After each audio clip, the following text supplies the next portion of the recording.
Assalamualaikum warahmatullahi wabarakatuh. Para pemirsa yang budiman, kali ini kami akan membahas akidah Wahabi tentang jisim, yaitu Allah memiliki fisik. Untuk lebih jelasnya, kita akan kupas terlebih dahulu definisi jisim. Apakah jisim itu? Dalam kitab Al-Ihkam fi Usulil Ahkam, karya Ibn Hazm, salah satu ulama ahlu sunnah, jilid 1, halaman 35 sampai 36. Ibn Hazm berkata, jisim adalah semua yang memiliki panjang, lebar, dan dalam. Sesungguhnya panjang, lebar, dan dalam termasuk sifat dari jisim, di mana jika hal itu terangkat dari sesuatu, maka terangkat pula kejisiman, dan menjadikan sesuatu itu bukanlah jisim. Maka karakter-karakter ini menggambarkan akan kejisiman dan membedakan dari sesuatu yang bukan jisim.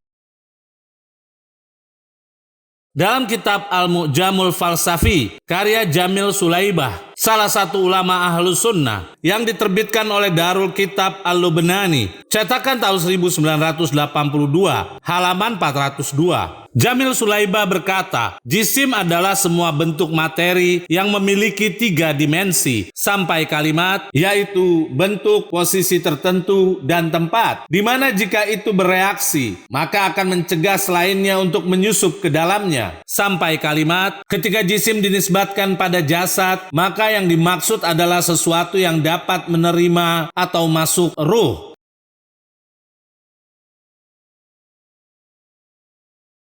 Dalam kitab Bayan Talbis Al-Jahmiyah, karya Ibn Taimiyah, salah satu ulama rujukan kelompok Wahabi, jilid 3, yang ditahqiq oleh Ahmad Mu'az Haqqi, yang diterbitkan oleh Mujamma' Malik Fahad, tahun 1426 Hijriah, halaman 15. Dalam catatan kaki, Muhakkik berkata, jisim adalah semua benda materi yang dapat menerima 3 dimensi, yaitu panjang, lebar, dan dalam, serta memiliki ciri dengan berat, melebar, dan menerima ruh. Kami tegaskan, menerima ruh.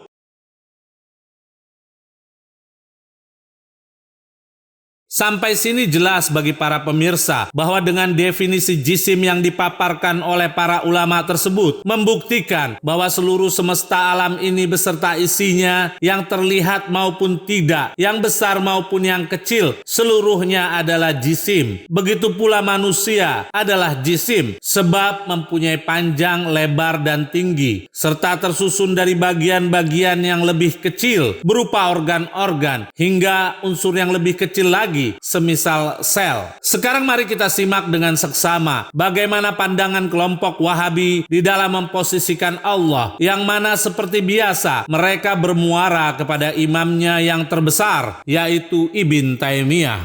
Dalam kitab Minhajus Sunnah, karya Ibn Taimiyah, jilid 2, halaman 134 sampai 135.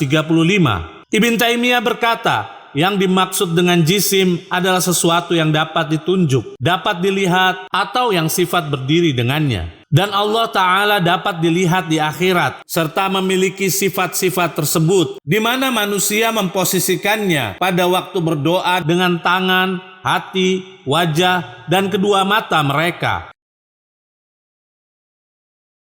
Apapun istilah yang digunakan kelompok Wahabi, tetap saja telah menyamakan Allah dengan makhluknya, sebagaimana yang telah kami sebutkan sebelumnya mengenai definisi jisim yang dibawakan oleh muhakkik kitab Ibn Taimiyah, yaitu di antara fungsi jisim dapat menerima ruh. Dengan kata lain, Allah pun juga menerima ruh. Pertanyaannya adalah, jika Allah jisim dan hal itu mengharuskan memiliki ruh, lantas siapa yang meniupkannya? Aneh bin ajaib akidah Wahabi ini. Mari kita simak pernyataan Ibn Taimiyah. Mengapa Allah harus memiliki fisik, yaitu bentuk tubuh? Karena kaidah dan cara pikir yang digunakannya adalah cara berpikir kaum materialis, yang mengatakan bahwa setiap yang dikatakan ada haruslah memiliki fisik, dapat dilihat dengan mata kepala, alias bentuk materi. materi. Maka sebaliknya, jika dia tidak berbentuk materi, berarti tidak ada. Lihat kitab berikut. Bayan Talbis Al-Jahmiyah, karya Ibn Taimiyah, jilid 1, halaman 359. Ibn Taimiyah berkata, dan sesungguhnya wujud yang maha mandiri, maksudnya Allah, tidak lain hanyalah jisim. Kami tegaskan, tidak lain hanyalah jisim. Dan sesuatu yang bukan jisim hanyalah ma'dum, yaitu ketiadaan. Jelaslah bahwa penetapan jisim, yaitu bagi Allah, lebih mendekati fitrah dan akal daripada yang pertama, yaitu pandangan bahwa Allah tak berjisim.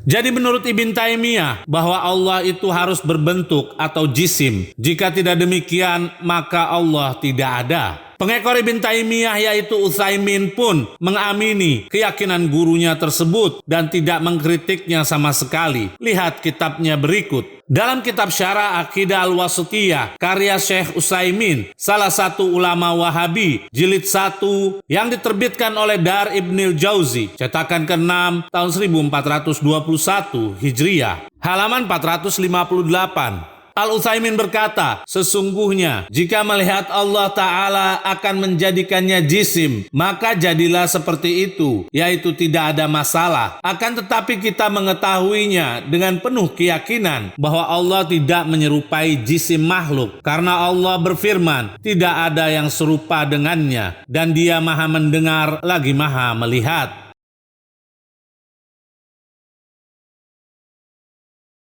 Sangat jelas tanpa keraguan dari Utsaimin bahwa Allah jisim dan dapat dilihat. Hanya lucunya Utsaimin menyertakan embel-embel dengan kalimat Allah tidak menyerupai jisim makhluk. Namun dia tidak sadar, tetap saja yang dinamakan jisim tidak luput dari panjang, lebar, dan dalam, serta menerima ruh. Jikalau makhluk adalah jasmani, maka mustahil Allah juga jasmani. Jikalau makhluk bertempat, mustahil Allah juga bertempat. Inilah makna tidak ada yang sama dengannya sesuatu pun. Bukan seperti anggapan Wahabi yang mengatakan bahwa Allah adalah jasmani, akan tetapi tidak seperti jasmani yang lain. Karena jika Allah berupa jasmani, walaupun ditambahkan embel-embel tidak seperti jasmani yang lain, tidaklah memberikan manfaat. Tetap saja Allah jasmani dan menetapkan persamaan dengan makhluk. Karena kita adalah jasmani dan Allah juga jasmani, sehingga ayat yang sering mereka gunakan bahwa tidak ada sesuatu yang menyerupakan Allah itu tidak dapat dijadikan dalil oleh mereka. Bahkan ulama Wahabi yang satu ini telah menyusun sebuah dialog tanya jawab antara kelompok yang menolak Allah jisim dengan yang menerima jisim dengan istilah yang menggelikan, yaitu salaf dan khalaf. Tujuannya tidak lain untuk mengajarkan kelompok Wahabi agar pandai berdebat dengan lawannya. Dalam kitab Tahkimun Nazir,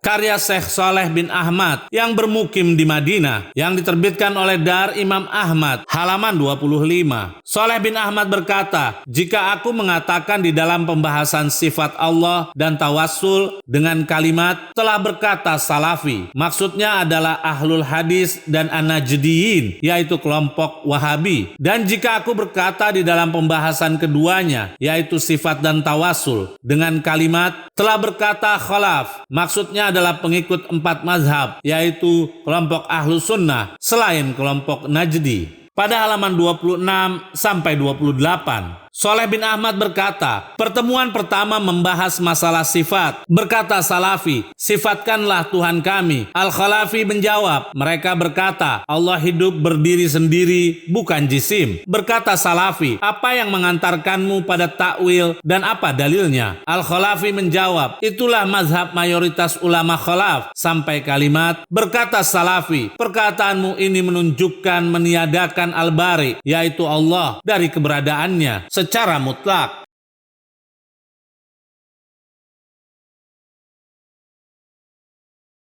Dari sini jelas bahwa istilah salaf yang selalu disematkan kelompok Wahabi kepada dirinya bukan salaf dengan pengertian para sahabat atau ulama terdahulu. Sekarang mari kita simak pernyataan dari ulama Wahabi terhadap kelompok yang tidak meyakini jisim bagi Allah. Dalam kitab At-Tanbih alal Mukhalafatil Aqdiyah, karya Ali bin Abdul Aziz bin Ali, halaman 61. Ali bin Abdul Aziz bin Ali berkata, penafian jisim dari Allah adalah penafian yang baru, juga bid'ah. Kami tegaskan, juga bid'ah. Tidak ada nas syar'i yang menyatakannya dan tidak boleh digunakan untuk hakikat Allah Subhanahu wa ta'ala.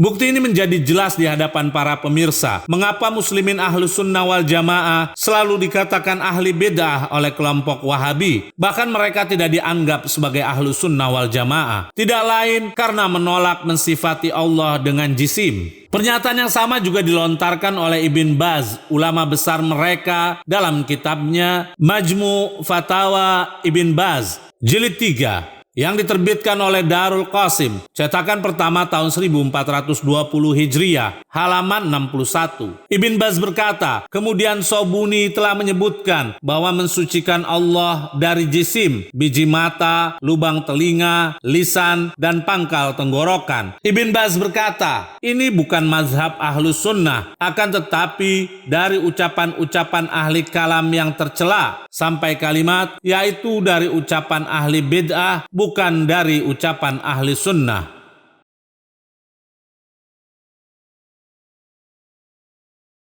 Mereka selalu berpedoman harus mensifati Tuhan dengan apa-apa yang telah Tuhan sifatkan. Pertanyaannya sekarang bagi kelompok aneh ini, di mana ayat atau riwayat yang Allah mensifatkan dirinya memiliki biji mata, lubang telinga, lisan, dan pangkal tenggorokan? Ini sangat jelas bahwa Ibn Baz dan para pengekornya memang telah menyamakan Allah dengan makhluknya. Sekarang mari kita simak label apa lagi yang disematkan kepada orang yang menafikan jisim bagi Allah. Dalam kitab Dar'ut Ta'arud, karya Ibn Taimiyah, jilid 1, halaman 248. Ibn Taimiyah berkata, dan kalian tidak boleh mengatakan kepadanya bahwa Anda adalah pelaku bid'ah karena menetapkan jisim, yaitu bagi Allah. Sebab dia akan menjawab bahwa kalian juga pelaku bid'ah karena menafikan jisim dari Allah. Maka bid'ah di dalam penafian jisim seperti bid'ah di dalam penetapannya, sekalipun tidak lebih besar. Bahkan yang menafikan, yaitu jisim bagi Allah, lebih berhak menyandang bid'ah. Kami tegaskan, yang menafikan, yaitu menafikan jisim, lebih berhak menyandang bid'ah dibandingkan yang menetapkan, yaitu menetapkan jisim bagi Allah. Karena mereka menetapkan berdasarkan nas-nas dan penyebutan ini sejalan dengan nas dan menegaskannya serta sesuai dengannya. Sampai kalimat, dan jika ditetapkan bahwa dia yang menetapkan Allah jisim telah berbuat bid'ah, namun bid'ahnya lebih ringan dibandingkan bid'ah yang menafikan dengan penafian yang bertentangan dengan nas.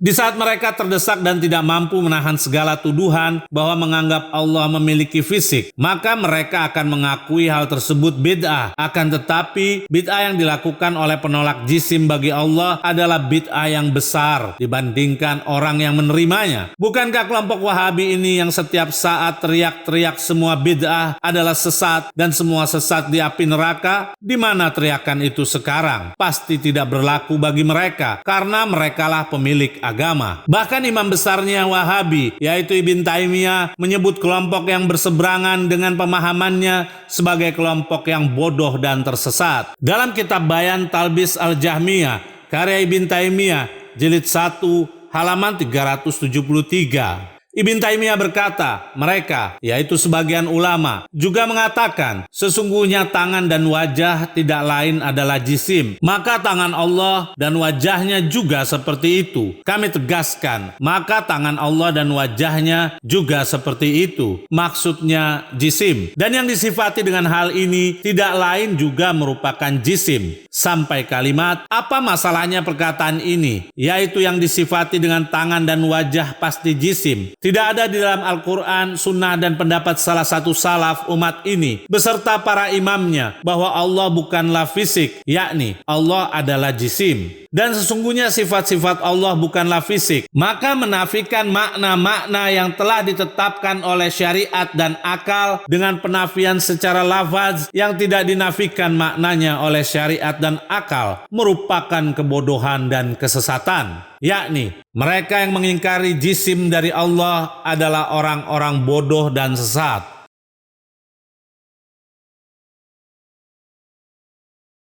Ibn Taimiyah dan para pengekor Wahabinya bahkan berani berbohong dengan berbagai dalih untuk membenarkan keyakinannya. Berikut ini bukti kebohongan Ibn Taimiyah yang mengatasnamakan orang lain. Dalam kitab Bayan Talbis Al-Jahmiyah, jilid 1, halaman 372, Ibn Taimiyah berkata, sesungguhnya lafaz jisim, lebar dan terbatas pada tempat juga yang semacamnya, merupakan lafaz terminologi, dan telah kami paparkan berulang kali bahwa para ulama terdahulu dan para imam tidak membahas hal itu berkaitan dengan hak Allah, baik penafian maupun penetapan. Akan tetapi para salaf membid'ahkan ahli kalam akan hal itu dan sangat mencela mereka, sampai kalimat, tidak ada seorang salaf pun yang mencela seorang mujassim, yaitu yang menjisimkan Allah. Akan tetapi mereka mencela Jahmiyah yang menafikan hal ini, yaitu tajsim.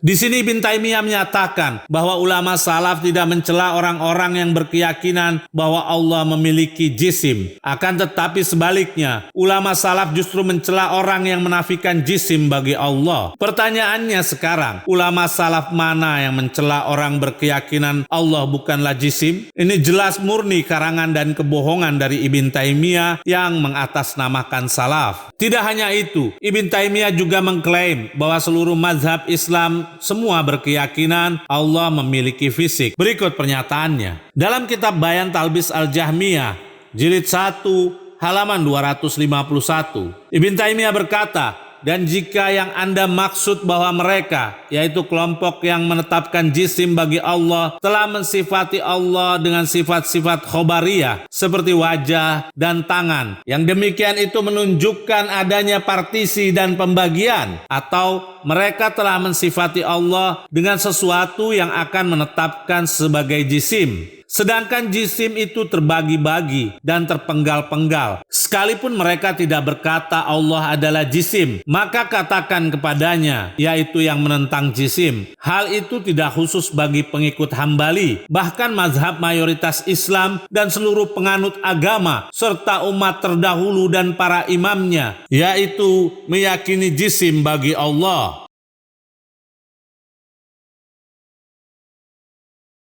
Jika Ibn Taimiyah sebagai sumber ilmu pengekor Wahabi saja berani berbohong, maka janganlah heran dengan para ulama penerusnya saat ini. Mereka terbiasa dengan kebohongan, selalu mengatasnamakan mayoritas Islam. Dan perlu para pemirsa ingat bahwa Ibn Taimiyah telah mengatasnamakan mazhab Hambali, yaitu yang didirikan oleh Imam Ahmad bin Hambal. Sekarang mari kita simak apa komentar Ahmad bin Hambal dalam hal jisim bagi Allah. Di dalam kitab I'tiqad Al-Imam Ahmad bin Hambal, karya Abdul Wahid At-Tamimi, salah satu ulama Ahlus Sunnah, yang diterbitkan oleh Darul Kutub Al-Ilmiyah, cetakan pertama tahun 2001, halaman 45. Abdul Wahid At-Tamimi berkata, Imam Ahmad bin Hambal mengingkari terhadap orang yang berpendapat tajsim, yaitu memfisikkan Allah. Kami tegaskan, Imam Ahmad bin Hambal mengingkari jisim bagi Allah. Dia berkata, sesungguhnya istilah-istilah itu diambil dari peristilahan syariah dan peristilahan bahasa. Sedangkan ahli bahasa menetapkan istilah ini, yaitu jisim, untuk sesuatu yang punya panjang, lebar, tebal, susunan, bentuk, dan rangkaian. Sedangkan Allah berbeda dari itu semua. Maka dari itu, tidak boleh mengatakan bahwa Allah adalah jisim, sebab Allah tak punya makna jismiyah. Dan istilah itu juga tidak ada dalam istilah syariat.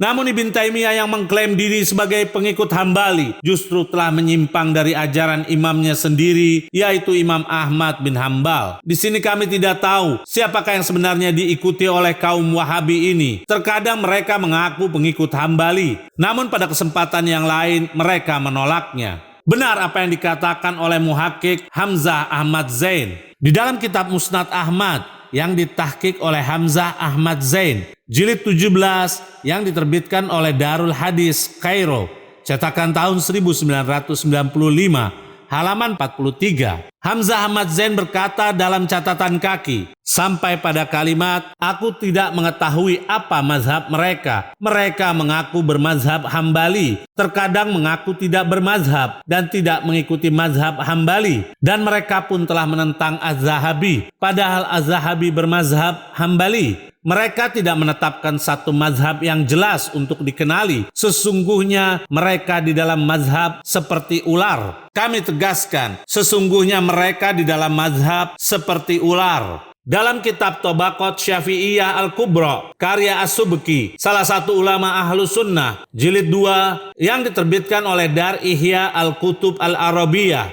halaman 16. As-Subki berkata, di antara kelompok ahli bid'ah, termasuk juga kelompok al-mujassimah, yaitu yang menjasmanikan Allah, terdapat ciri khas yang tak ada pada selain mereka, yang mana mereka menghalalkan dusta demi membela mazhabnya, juga akan berbohong, lalu menyandangkan pada mereka yang menyelisihi akidahnya dengan ungkapan keji yang mendatangkan keburukan, baik pada jiwa dan harta mereka. Kedengkiannya bertambah dalam mendekatkan diri kepada Allah dengan kebohongan mengatasnamakannya sesuai kadar penambahan celaan Allah kepada mereka. Maka tidak boleh bagi seorang muslim menghiraukan perkataan mereka.